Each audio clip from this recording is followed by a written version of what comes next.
In the last 5 years, from 2015 to now, and then again in the last 1 year, how have you assessed the security situation?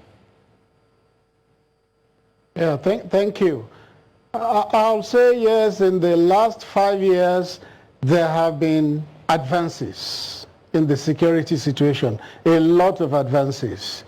We have suffered some reversals, which are quite sad, which are regrettable, but then there have been a lot of advances. 5 years ago, you had bombings everywhere, including in Abuja. You had in Northeast, you had in Northwest, you had in North Central.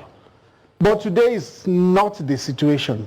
You still have pockets of attacks in different parts of the country, but they are not as concerted and concentrated as we had 5 years ago.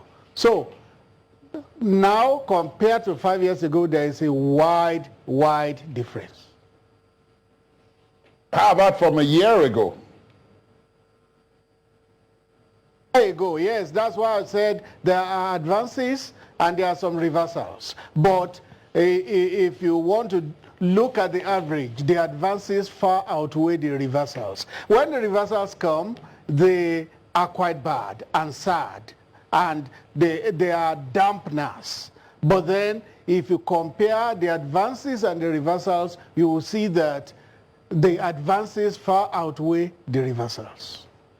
Okay, Major General Leche, let me put it to you then, because there's a reason I asked that security question at the beginning. I know Mr. Adesina has talked about there have been some advances and reversals, but if you look at the World Report for 2020, we're not scored very high in terms of where our security is now. And the specific area they're talking about is conduct of the security forces and abuses, etc. Where are we on that right now in terms of getting the men and women of the force to, improve on civil-military relations, etc., so that people actually do feel a bit more safe, not just in terms of where they are, but in the prosecution of insurgency, etc.? Good. What I want to understand you, let us put it clear. What you mean by civil-military relations. When we talk about civil-military relations, there are two dimensions of it, so many dimensions, but two main ones.